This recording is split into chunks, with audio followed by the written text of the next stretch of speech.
Okay, today I'm going to be showing you how to replace one of your light switches with a GE SmartWave light switch. These are the Z-Wave light switches that can be controlled by your phone or by most smart home systems, anything that supports the Z-Wave technology. So let's get started.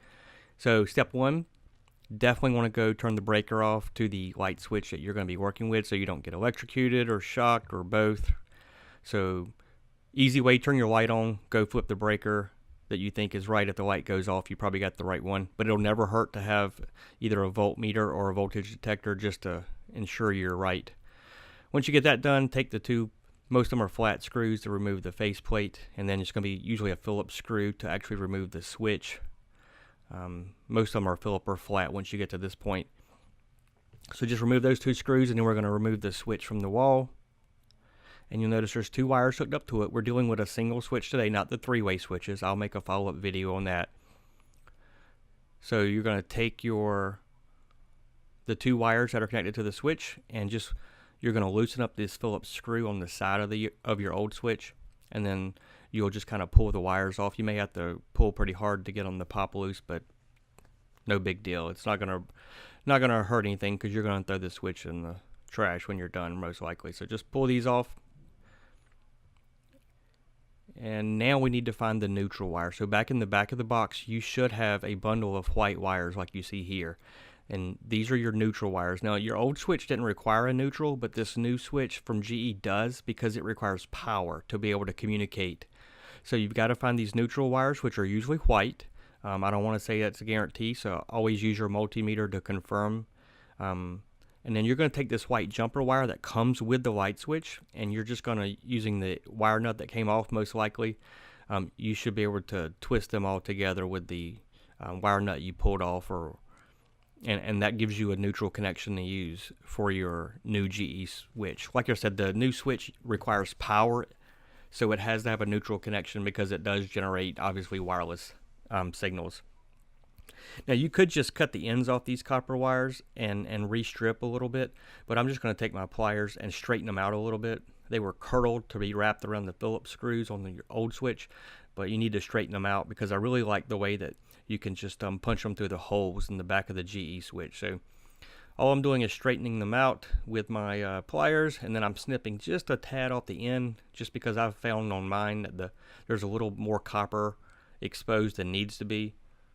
So just straighten them out with my pliers, which only takes a few seconds, probably just as long as it would take for you to cut the wire and restrip it. So either way is fine, whatever you want to do. I'm going to do the same with the white jumper wire they include. I honestly feel like it's a little too long as well. So now we need to plug the neutral wire into the switch. So right here there's a neutral connection. It says neutral. So you're going to insert the white wire into the neutral connection and screw it down. And if you have trouble getting it in the switch, try shaking the switch a little bit or even turning it upside down, and it'll probably slide right in there. So get that tightened down. And now we need to determine which of these other two wires are hot and which is the load going to the light switch. So you'll need to go turn your breaker back on, get your multimeter, and obviously be very careful because now you can get shocked.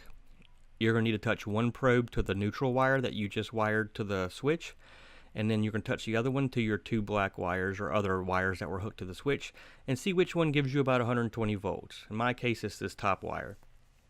Now we know that is the line, and that wire has to be plugged into the line. So go turn your breaker back off before you grab it like I just did and plug this into the line on the back of the switch. Now if you reverse these and plug the line into the load or the load into the line, it will not damage the switch, it just won't work. So you could use trial and error just to plug your two wires from the old switch into these two, and if it doesn't work, reverse them. That's also valid.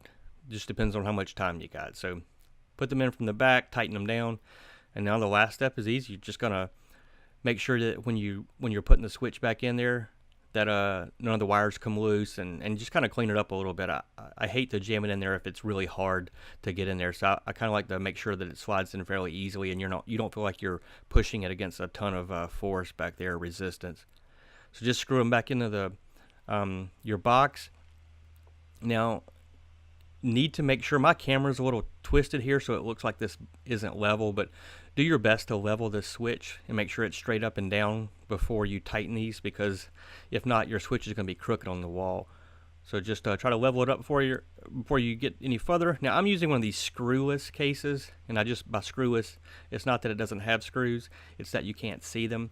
So the screws are hidden beneath. So I just screw this back plate on, and then the top part snaps over the top, and that's it. Now you have a beautiful wireless switch that you can control with your phone or your smart home system, whatever it might be. I personally use the Samsung Smartthings system, which I really love, but they work with almost any of them. I hope this helps. If you like the video, please click like, please subscribe to my channel, and comment below if there's anything I can help you with. Thanks. See you next time.